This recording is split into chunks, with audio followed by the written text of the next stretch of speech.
بسم اللہ الرحمن الرحیم۔ السلام علیکم۔ آج 24 مارچ بروز اتوار ہم بات کریں گے دو اہم ایشوز کے حوالے سے۔ خیبر پختونخوا میں تفصیلات سامنے آ گئی ہیں۔ موجودہ جو صدر ہیں آصف زرداری، موجودہ وزیر اعظم شہباز شریف اور موجودہ وزیر اعلیٰ پنجاب مریم نواز کے خلاف بغاوت کے مقدمہ کی کچھ دن پہلے ہی یہ بات کی تھی علی امین گنڈا پور نے، اور اس کے بعد یہ تفصیلات سامنے آئی ہیں اور مقدمہ اندراج ہوا ہے۔ اس کی تفصیل میں آپ کے ساتھ شیئر کروں گا، اور واقعی لگتا ہے کہ جس اینٹ کی بات کی تھی علی امین گنڈا پور نے، وہ اینٹ علی امین گنڈا پور نے اٹھا ہی لی ہے۔ دوسری جانب پرویز الہی کے حوالے سے جو تشویشناک رپورٹیں آئیں ان کی ہیلتھ کے حوالے سے، اور ان کی جو وہ گرے ہیں اور اس کی وجہ سے وہ زخمی ہو گئے، اس پر خیبر پختونخوا حکومت نے آفیشلی بڑا مطالبہ کر دیا ہے جو حکومت پنجاب سے۔ اس کی تفصیل بھی میں آپ کے ساتھ شیئر کروں گا۔ اور پاکستان تحریک انصاف 30 مارچ کو جلسہ کرنے جا رہی ہے، اور جلسے سے پہلے جو لو لیٹر ڈی سی اسلام آباد کی طرف سے پاکستان تحریک انصاف کو ملا ہے، جو ہمیشہ کی طرح ملتا آیا ہے، اس کی تفصیل بھی میں آپ کے ساتھ شیئر کروں گا۔ پہلے ہم بات کر لیتے ہیں، رمضان کا مہینہ ہے اور گیس کی لوڈ شیڈنگ بھی سب کے سامنے ہے۔ گیس دن بدن مہنگی ہوتی جا رہی ہے، اور اب تیسری بار اس سال میں جو سوئی نادرن گیس کمپنی SNGS نے ایک ہی سال میں گیس کی قیمت میں تیسری بار اضافہ مانگ لیا ہے۔ Oil and gas regulatory authority OGRA کے مطابق سوئی نادرن نے ایک بار پھر گیس کی قیمتوں میں اضافے کی درخواست کرتے ہوئے گیس کی قیمت 4,499 روپے فی MMBTU کرنے کی تجویز دی ہے۔ اوگرا ذرائع کے مطابق 25 مارچ کو گیس قیمتوں سے متعلق سماعت کرے گا۔ اوگرا کل 25 مارچ کو اس درخواست پر جو درخواست دی گئی ہے سوئی نادرن کی جانب سے، اس پر سماعت کرے گا، اور گیس کی قیمت بڑھنے سے بلوں میں اوسطاً 155% تک اضافے کا امکان ہے۔ 155%، 155 روپے نہیں، جو بل آپ کا پہلے آ رہا ہے، اگر یہ درخواست منظور ہو جاتی ہے تو آپ کے اس بل پر 155% جو ہے وہ مزید اضافے کے ساتھ بل آئے گا۔ سوئی نادرن نے اس سے پہلے گیس کی قیمتوں میں 147% تک اضافہ مانگا تھا، جبکہ سوئی صدرن نے بھی اوگرا سے گیس کی قیمتوں میں 274 روپے 40 پیسے فی MMBTU اضافے کی درخواست کی تھی۔ دونوں درخواستوں پر اوگرا نے تاحال کوئی فیصلہ نہیں کیا تھا کہ ایک تیسری درخواست آ گئی جس میں انہوں نے ایک بڑا اضافہ مانگ لیا ہے۔ 155% تک جو ہے وہ بلوں میں اوسطاً اضافے کی ان کی جانب سے ایک فرمائش آپ کہہ لیں یا مطالبہ کہہ لیں۔ ہمارے ہاں جو بنیادی ضرورتیں ہیں وہ پانی ہو، جیسا کہ میں آپ کو اکثر بتاتا رہتا ہوں کہ پانی کے بل لاہور شہر کی، چونکہ ہم لاہور میں رہتے ہیں، تو لاہور شہر میں پانی کے بلوں نے بھی عوام کو پریشان کر دیا ہے۔ 3400، 4000، 4500 صرف پانی کا بل، جو ایک پانی تو وہ ہے نا جو آپ پینے کے لیے خریدتے ہیں، جو آپ باہر سے فلٹر والا پانی خریدتے ہیں وہ تو الگ ہے، یہ وہ جو عام استعمال کے لیے پانی یوز ہوتا ہے اس کا باقاعدہ طور پر بل آتا ہے۔ اور ابھی تو لاہور ہائی کورٹ نے حکم دیا ہے کہ آپ پانی کے بھی میٹر لگائیں کہ جو جتنا پانی استعمال کرتا ہے اتنا اس کو بل آنا چاہیے، اور نگران حکومت نے اس کے اوپر کام بھی شروع کیا تھا۔ ہو سکتا ہے کہ اگلے 1-2 مہینوں میں یہ میٹر بھی لگ جائیں پانی کے، اور پھر 3400، 4000، 4500 تو کم سے کم پانی کا بل آ رہا ہے، تو پھر آپ اندازہ لگائیں بجلی کے کیا حالات ہوں گے۔ اب گرمیاں آ گئی ہیں اور لوڈ شیڈنگ اور بجلی کا عوام کے ساتھ کیا حشر ہوگا، اور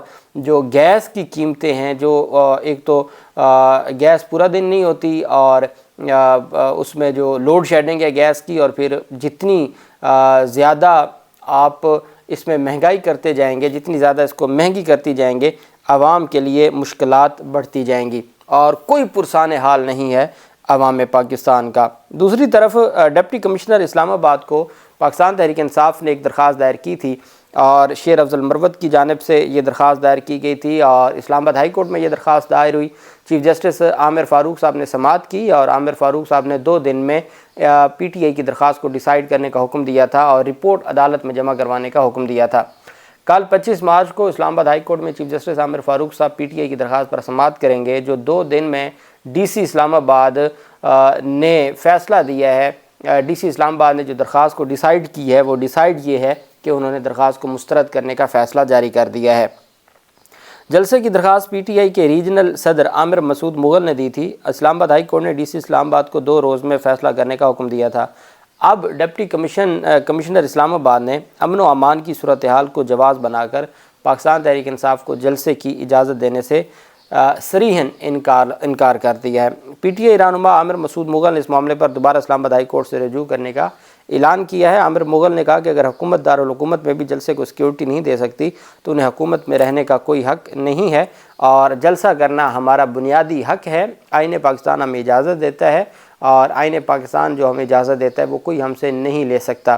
یہی اس دن میں نے آپ کو بتایا تھا کہ سردار اعجاز اسحاق خان صاحب کا جو ایک بڑا مثالی فیصلہ آیا ویڈیو لنک کے ذریعے ملاقاتوں کی، جو انہوں نے ایک آرڈر دیا، تو انہوں نے کہا کہ آپ اتنے بڑے بڑے ایونٹ کروا رہے ہیں، وہاں سیکیورٹی کا مسئلہ نہیں ہے، 4 بندوں نے جا کے اڈیالہ جیل میں ملاقات کرنی ہے، وہاں آپ سیکیورٹی کا مسئلہ لے آتے ہیں، تو یہ کیا طریقہ ہوا؟ اس کا مطلب ہے پھر ہم عدالتیں بند کر دیں، پھر ہم پورا نظام ہی بند کر دیں۔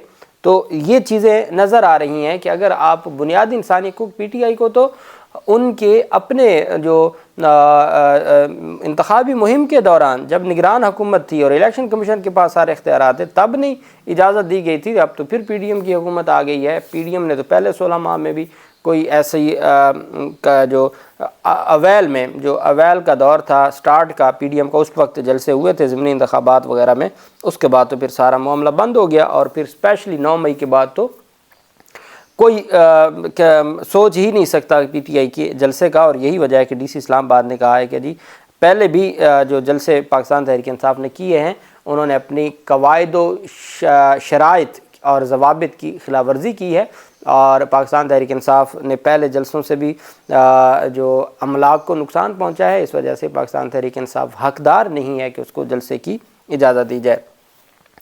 دوسری طرف ایک انتہائی تشویشناک خبر سامنے آئی تھی پرویز الہی کے گرنے کی وجہ سے جو وہ زخمی ہوئے تھے، اور اس پر تشویش کا اظہار کیا گیا تھا پاکستان تحریک انصاف کی جانب سے بھی۔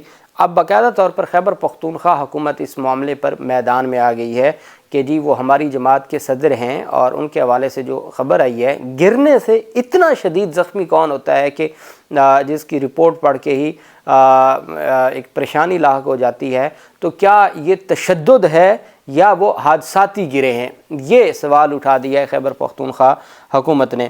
خیبر پختونخوا حکومت نے اپنے ڈاکٹرز کے ذریعے اڈیالہ جیل میں قید پی ٹی آئی رہنما پرویز الہی کے میڈیکل معائنے کا مطالبہ کر دیا ہے۔ بہت بڑا مطالبہ ہے اپنے ڈاکٹرز کے ذریعے۔ خیبر پختونخوا کے مشیر اطلاعات بیرسٹر محمد علی سیف نے ایک بیان میں کہا ہے کہ پرویز الہی کے ساتھ اڈیالہ جیل میں پنجاب حکومت کا رویہ تشویشناک ہے۔ کے پی حکومت مطالبہ کرتی ہے کہ ان کی میڈیکل ٹیم کو پرویز الہی کا میڈیکل معائنہ کرنے کی اجازت اور رسائی دی جائے۔ بیرسٹر سیف نے کہا کہ ہم یہ تسلی کرنا چاہتے ہیں کہ پرویز الہی گر کر زخمی ہوئے ہیں یا ان پر کوئی تشدد کیا گیا ہے۔